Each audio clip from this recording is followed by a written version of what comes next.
Good morning बच्चों। आज हम कक्षा 10वीं के कुमार भारती हिंदी पाठ नाम चर्चा पाठ 3 इसका अध्ययन करने वाले हैं। तो आइए हम देखते हैं। नाम पर चर्चा, इसके जो निबंधकार हैं, लेखक हैं, वह है नरेंद्र कोहली। इनका जन्म 1940 सियालकोट पंजाब में हुआ था, जब भारत क्या था, अविभाजित था, बटा हुआ नहीं था। इन्होंने उपन्यास, व्यंग, नाटक, कहानी, संस्मरण, निबंध, आलोचनात्मक साहित्य आदि लेखनी लिखी है।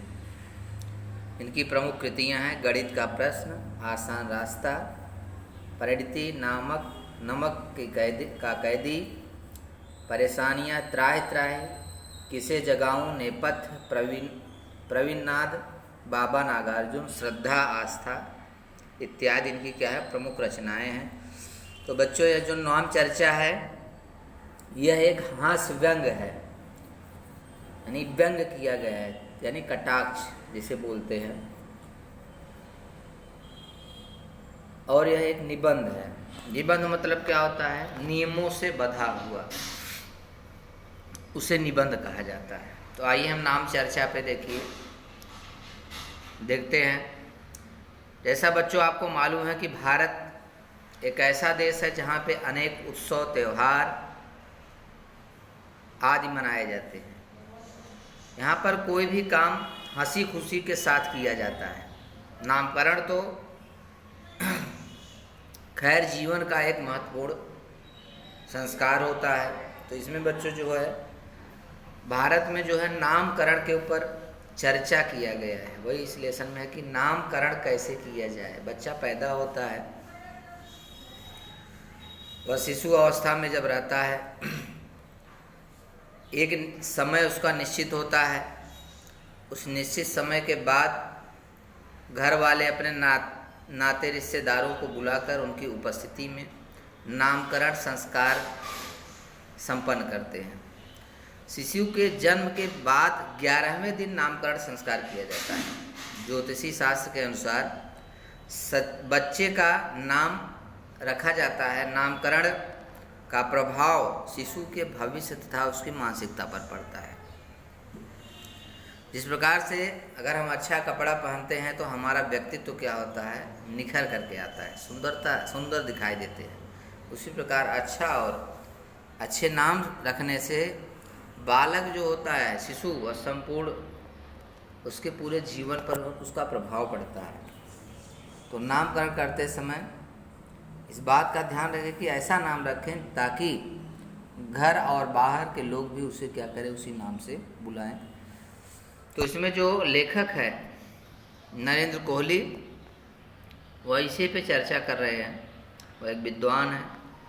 तो उन्होंने अपनी एक आत्मकथा बताई है निबंध के माध्यम से कि मैं देखा हूँ कि भारत में जो है किस प्रकार से नाम के ऊपर चर्चा होती रहती है। व्यक्ति कैसे न कैसे नाम रखना चाहते हैं, यानी हर एक व्यक्ति जो है वह चाहता है कि वह नाम जो है वह क्या हो, हमारे राज्य से हो, हमारे प्रांत से हो, हमारे राष्ट्र से हो, मतलब उससे संबंधित रखना चाहता है।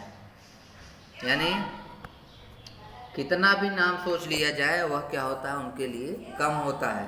तो नाम जो है वह क्या है, बहुत महत्वपूर्ण होता है कि यह किसके ऊपर निर्भर करता है, राज्य के ऊपर निर्भर करता है, किसी राष्ट्र के ऊपर या प्रांत के ऊपर निर्भर करता है। तो वही इसमें क्या किया गया है, कवि ने एक हास्य व्यंग के माध्यम से दर्शाया है कि नाम चर्चा, यानी बच्चा जब पैदा होता है तो किस प्रकार से उसके नाम को लेकर के बवंडर खड़ा हो जाता है।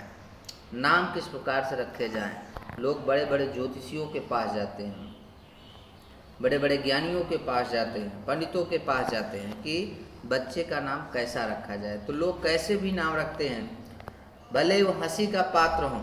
जैसे पहले कुछ ऐसे नाम रखे जाते थे जिनका नाम लेने से आज भी आप देख रहे हैं, आपके माँ बाप या दादा दादी या कोई भी हो, उनके नाम आप देखिए जो रखे जाते हैं या रखे गए हैं, उनका नाम सुनने से क्या होता है, हमको हंसी आता है। और वे सोचते हैं कि ऐसा ही नाम क्या हो हमारा भी रखा जाए। तो जो लेखक है वही इसमें नामकरण के लिए जो है बताया है कि उसके ऊपर चर्चा किया है इस पाठ में पूरे। यही इसका क्या है, इस लेसन का सार है। लेकिन नाम जो होना चाहिए बच्चों का कैसा होना चाहिए, सारयुक्त होना चाहिए।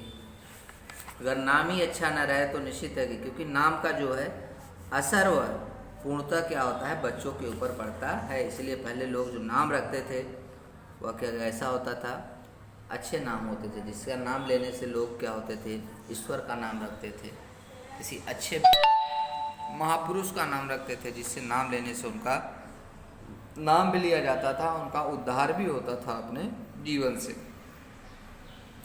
तो देखिए इसमें दिया गया है, थोड़ा देख लीजिए लेसन। कहते हैं कि हिंदी कथा साहित्य में गतिरोध आ गया। ऐसे संकट हिंदी साहित्य में पहले भी आए हैं, अक्सर आते हैं, हिंदी में आते हैं तो अन्य भाषाओं के साहित्य में भी आते होंगे। फिर भी सारी दुनिया का काम चलता है, यदि कोई ऐसी कठिनाई नहीं है जिसका कोई समाधान न हो। तो देखिए बच्चों, कोई हर चीज़ों का समाधान होता है, क्योंकि जब कठिनाइयाँ आती हैं तो उसका निवारण किया जाता है। तो इसमें कवि ने बताया है कि ऐसा लग रहा है कि जैसे हिंदी साहित्य में गतिरोध आ गया, रुकावट आ चुकी है। कहने का तात्पर्य है कि अभी हिंदी साहित्य, हिंदी नाम छोड़कर लोग अलग अलग नामों को क्या करते हैं, अपने बच्चों का नाम रखते हैं। इसलिए बोला गतिरोध। गतिरोध यानी क्या होता है, रुकावट। इस गतिरोध का भयंकर समस्या दूसरे क्षेत्र में पैदा हो रही है। सारे हिंदी भाषी प्रदेशों को नाम लेकर गतिरोध आ गया है। कहीं किसी के घर में कोई संतान हुई तो मुसीबत खड़ी हुई। इतनी भयंकर समस्या है कि बच्चे का नाम क्या रखे। इस कर्तव्य को पूरा करने में मुझे कोई परेशानी नहीं थी, पर हिंदी कथा साहित्य में इस गतिरोध को मेरी गति में अवरुद्ध कर दी। पहले यह होता था कि किसी के नाम पूछा और कोई भी पत्रिका उठा ली, किसी कहानी या नायिका का नाम दिखा था वही टिका दिया, यानी टिका दिया उनको बता दिया कि आप नाम रख लो।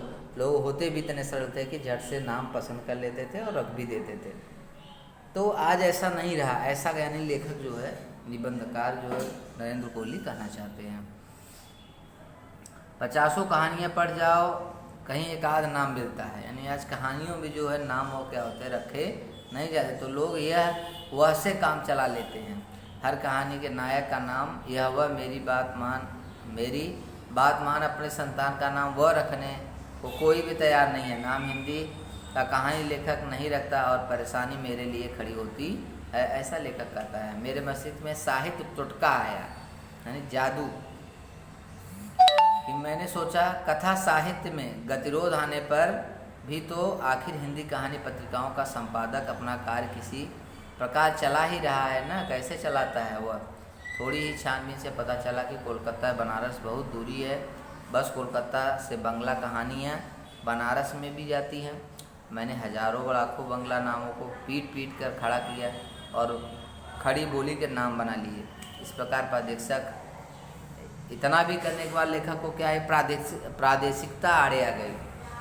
प्रदेश के नाम से रखा जाए। मेरे भाई बंधु, मृत्युंजय मंत्र।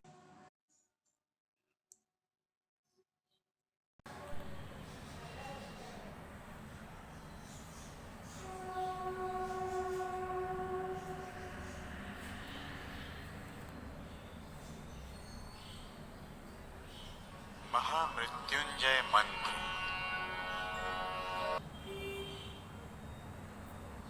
तो इस प्रकार से प्रादेशिकता आड़े आ जाती है। मेरे भाई बंधु मित्र तथा अधिकांशतः पड़ोसी पंजाबी हैं। दूसरे प्रदेशों के लोग मेरा पंजाबी अक्खड़पन कम ही सहते हैं, इसलिए अधिक निभती नहीं है, यानी जमती नहीं है उनसे। एक कश्मीरी मेरे पास आया। कश्मीरी बहुत सुंदर है। उसकी बिटिया कश्मीर के सौंदर्य से भी अधिक प्यारी थी। उस बच्ची का नाम कुछ ऐसा ही होना चाहिए था जिससे कश्मीर का सारा प्राकृतिक सौंदर्य साकार हो सके, यानी उसके अंदर पता चले कि उस नाम में ही पूरा कश्मीर हो जाए। मैंने क्षमता भर परिश्रम किया, किंतु किसी भी नाम से उसे संतुष्टि नहीं प्राप्त हुई।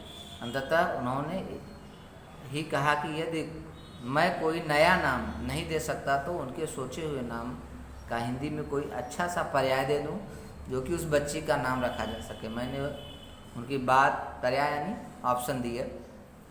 मैंने उनकी बात मान ली, इससे मुझे कोई परेशानी नहीं थी। मैंने उनका सोचा हुआ नाम पूछा, रोज लीना। वे बोले इससे कश्मीर का सौंदर्य, कश्मीर के गुलाब का सौंदर्य सब कुछ आ जाएगा। रोज माने गुलाब होता है, वैसे पंडित नेहरू के कश्मीर के थे। वे अत्यंत भावुक हो उठे। रोजलीना शब्द से ही हमारी बेबी का चेहरा आंखों के सामने गिर जाता है। नाम तो सुंदर है, मैंने स्वीकार किया, बस कठिनाई इतनी है कि नाम अंग्रेजी है, तो हमारे रिश्तेदार इसे हजम नहीं कर पा रहे हैं, तो आप इसका हिंदी या भारतीय पर्याय दे दें। उन्होंने कहा। मैंने बहुत सोचा, शब्दकोश उलट पलट डाले और तब खोजकर उनको रोजलीना का पर्याय दिया, गुलाबो।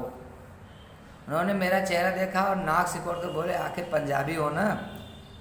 मुझे तब भी लगा था कि प्रादेशिकता मेरे कर्तव्य में बाधा खड़ी कर रही है। मतलब मैं पंजाब का हूँ तो ये लोग जो है उसे मानने वाले नहीं है, इनको यानी वो अच्छा नहीं लग रहा है। अभी कल ही मेरे एक पंजाबी पड़ोसी आए थे। उनके घर पर परम परमेश्वर की कृपा से पुत्र का जन्म हुआ था, अतः वे चाहते थे कि मेरे सुपुत्र के लिए कोई थोड़ा सा नाम चुन दे। मैं मान गया। वैसे इतनी जल्दी मैं सामान्यता माना नहीं करता, पर कल रात एक बड़ा मधुर सा नाम मेरे मन में चक्कर भंवारी काट रहा था। सोचा इनको वही नाम बता दूं, इनके सुपुत्र का नाम मिल जाए और मुझे उनकी चक्कर भंवरी से मुक्ति मिले। मैंने कहा, लाला जी, इसका नाम तो आप निकुंज बढ़िया नाम है और मोहल्ले में किसी का ऐसा नाम नहीं है। आप मजाक बढ़िया करते हैं मास्टर साहब। और दोनों हाथों से ताली पीटकर खिलखिलाया, नहीं हंसा। क्या नाम चुना है? कुंभकर्ण जैसा लगता है। मैंने कुछ नहीं कहा, चुपचाप उन्हें देखता रहा। ऐसा करो, वह बोले, कोई बढ़िया सा अंग्रेजी नाम सोचो। मैंने सोचा वेलकम कैसा रहता है, रहेगा। वे खुशी से उछल पड़े। अपने मकान का नाम भी हम इसी पुत्र के नाम पर वेलकम बिल्डिंग रखेंगे। मेरी बुद्धि चक्कर खा गई। ऐसे नाम की तो मैंने कल्पना भी नहीं की थी। टिंकी सिंकी तो लोग नाम रखने लगे हैं। सुना था किसी ने अपनी बेटी का नाम ट्विंकल भी रखा है। हमारे पड़ोस में एक साहब ने अपने बेटे को प्रिंस घोषित किया, पर वेलकम ऊंचा नाम था। पहला पुत्र है ना? मैंने पूछा। हाँ जी, पहला, एकदम पहला। वह बोले तो ठीक है। मैं बोला, इसका नाम वेलकम रखिए और दूसरे का फेयरवेल। वे एक साथ दो नाम पसंद कर चल पड़े। अभी पिछले दिनों की ही क्षेत्रीयता ने मुझे एक बार फिर और पछाड़ दिया। हमारे मकान से चौथे मकान में रहने वाले मेरे पड़ोसी का लड़का 3 वर्ष का हो गया था, पर वे अभी तक उसके लिए नाम तक नहीं खोज पाए थे। जैसे जैसे दिन निकलते जाते उनकी चिंता और भी गहरी होती जाती। जब अपने लड़के के लिए एक उपयुक्त नाम तक नहीं ढूंढ पा रहे थे तो उसके योग्य कन्या और नौकरी कहाँ से खोज पाएंगे। सोचो 3 साल बीत गए। मुझसे मिले तो अपनी चिंता गाथा ले बैठे। जब वे बहुत रो चुके, यानी कह चुके, और बहुत रोकने पर भी मेरा हृदय पूरा गल गया और फेफड़ों की बारी आ गई, तो मैंने पूछा, आखिर समस्या क्या है? समस्या क्या है? वो बोले, बबुआ की महतारी, उसके बच्चे की माँ का हठ। और क्या हठ है? बहुत चाहने पर भी उनका घरेलू रहस्य पूछने में मैं स्वयं को न रोक सका और बोले, हमारा बबुआ बहुत शोर मचाता है, बहुत ज़्यादा। उसकी महतारी कहती है कि उसका नाम उसके शोर मचाने पर ही रखेंगे। मैं चकित हो गया हठ को सुनकर। यह भी क्या हठ है? लोग गुड़ पर तो नाम रखते हैं, लेकिन दोस्त पर नाम पहली बार मैंने सुना रखते हुए। मुझे चिंतित देखकर वह बोले, कोई नाम सोचकर रखे हैं क्या? मैंने कहा, एक नाम सूझा है, आपके बबुआ के शोर मचाने से मिलता जुलता नाम, शायद आपको पसंद है। हमारी पसंद क्या है? उनका मुंह लटका ही रहा। पसंद तो बबुआ की महतारियों को होना चाहिए। बोलिए, क्या नाम सूझा है आपको? कोलाहल। मैंने बताया, कोलाहल। आश्चर्य से विस्मयास्पद चिन्ह है। उन्होंने दोहराया, वैसे तो सुंदर है, पर बबुआ की महतारी को पसंद नहीं आवेगा। क्योंकि मैंने पूछा। बोले, नाम तो कोई हमारे देशवा जैसा ही होना चाहिए। जैसे हमारा नाम है राम खिलावन, तो कोई ऐसा नाम रखो। मेरी बुद्धि चकमक हो रही थी, जल्दी से बोला राम खिलावन के तोल पर आप शोर मचावन रख दीजिए। शोर मचावन, वह उछल पड़े, बहुत बढ़िया, हम 3 बरिस से यही नाम तो खोज रहे थे। आप सचमुच बहुत बुद्धिमान हैं मास्टर साहब। और वे चले गए। बच्चे के गुण दुर्गुण पर नाम रखने वाले वे अकेले ही नहीं थे, ऐसे बहुत से लोग थे। तो देखिए बच्चों, इसमें यही दिखाया गया है कि लोग अपने रीति रिवाज, परंपरा या प्रांतवाद, प्रादेशिकता को लेकर के, राज्य को लेकर के, राष्ट्र को लेकर के इस प्रकार से जो है नाम रखना चाहते हैं। लेकिन यह क्या है, कोई अच्छा कार्य नहीं है, दुर्गुण कार्य है। नाम ऐसा रखना चाहिए जिसमें कुछ गुण हो, जिसमें कुछ ख्याति हो, जिससे बच्चे के ऊपर प्रभाव पड़े, उसका असर पड़े, ऐसा नाम रखना चाहिए। इसीलिए आज हर एक व्यक्ति क्या है, परेशान है। उसमें कवि लेखक जो है विद्वान है, वो अच्छा नाम बताना चाहता है, लेकिन व्यक्ति जो है उसे पसंद नहीं करता है। तो आज का समय ऐसा आ गया है, ये सब चीज़ें जो है समाज में घटित हो रही बहुत तीव्रता के साथ। इसीलिए लेखक ने इसमें दर्शाया है कि हमको जो नाम जो है पहले जो जैसे रखे जाते थे वैसे हमको रखना चाहिए, जिसके अंदर कुछ गुण हो, जिसका नाम लेने से यानी हमारा भी क्या हो, उद्धार हो। जैसे पहले लोग अच्छे अच्छे नाम रखते थे, राम, श्याम, घनश्याम, जिसके नाम लेने से क्या होता था कि हमारे पाप की भी मुक्ति होती थी। और हम उसके बहाने क्या करते थे, ईश्वर का नाम ले लेते, एक महापुरुष का नाम ले लेते थे। ऐसे नाम रखने चाहिए। तो वही लेखक इसमें जो है पूरे लेसन में दर्शाया गया है कि नाम किस प्रकार से रखना, जिससे वह क्या बहुत त्रस्त है, जिससे क्या है वह बहुत त्रस्त है लोगों का नाम रखने पे। लोग परेशान कर देते हैं उसको नाम रख कर किस प्रकार से रखा जाए। तो बच्चों, जैसा कहा गया है कि यथा नाम तथा गुण, जैसा नाम होता है वैसा लोगों के अंदर क्या आता है, गुण आता है। तो नाम अच्छा रखना चाहिए, क्योंकि नाम जो होता है बहुत ही असरकारक होता है। इसलिए अपने संतानों का अच्छा अच्छा नाम रखते हैं, किंतु यह कथन पूर्ण सत्य नहीं है। अपनी संतानों का नाम तो लोग कुछ भी रखते हैं। जैसे आँख के अंधे हैं तो उनका नाम रख दिए नयन सुख। अब नयन सुख अगर रख दिए तो भाई अंधा है तो उसके नयन यानी क्या होता है, आँख। तो आँख का उसको सुख कौन सा प्राप्त हुआ, पर जरा आप सोचिए कि आँख के अंधे के नयन सुख कैसे प्राप्त होता है। तो ऐसे भी नाम क्या करते हैं, लोग रख देते हैं। तो ऐसे नाम रखने से कुछ मतलब क्या होता है, नहीं होता है। इसलिए यह बिल्कुल सही बात है कि व्यक्ति की पहचान उसके नाम से नहीं, उसके क्या होता है, गुणों से होती है। तो कभी कभी लोग बिल्कुल अनपढ़ होते हैं, किंतु उनका नाम उनके घर वाले, जज, कलेक्टर, दरोगा, सिपाही, देश भर का ऐसा नाम रख देते हैं। नहीं, मतलब ये अनपढ़ लोग रखते हैं। यानी ऐसा रखने से कुछ नहीं होता, यानी कि कर्म भी बहुत ही जरूरी होता है। नाम के साथ क्या होता है, कर्म भी बहुत ही जरूरी होता है। लेकिन नाम का गुण जो होता है वो बच्चे के ऊपर निश्चित है कि कुछ न कुछ मात्रा में पड़ता है। तो नाम क्या होना चाहिए, अच्छा होना चाहिए। हम कैसा भी हम नाम रख दें अपने बच्चों का या किसी भी शिशु का, तो ऐसा नहीं होना चाहिए। एक धार्मिक नाम होना चाहिए, अच्छा नाम होना चाहिए, जिससे बच्चे के ऊपर क्या पड़े, प्रभाव पड़े। तो आज के मतलब इसमें यही दर्शाया गया, आज के फैशनेबल दुनिया में यानी व्यक्ति जो है वह अपने प्रांतवाद, जातिवाद, प्रादेशिकतावाद, राज्यवाद के ऊपर क्या कर रहा है, ये सब चीज़ें रखता है, थोपता है। तो ऐसा नहीं करना चाहिए। यही इसमें जो है नरेंद्र कोहली जो इसके लेखक हैं, निबंधकार हैं, उन्होंने इसमें दर्शाया है। तो इसको आपको बच्चों पूरा पढ़िए और समझिए। तो आज के लिए इतना ही, धन्यवाद। कुछ जो है नीचे शब्दार्थ दिए गए हैं, उसे आप तैयार करिए। जो नहीं आता है उसे आप बाद में पूछिए। और स्वाध्याय आपको क्या करना है, जो स्वाध्याय दिया गया है उसे आपको पूर्णतः तैयार करना है। स्वाध्याय जितने भी आपके पुस्तक में दिए गए हैं इसे आप तैयार करिए। जो जहाँ नहीं समझ में आ रहा है उसे हम बताएंगे आपको। तो आज के लिए इतना है बच्चों, धन्यवाद।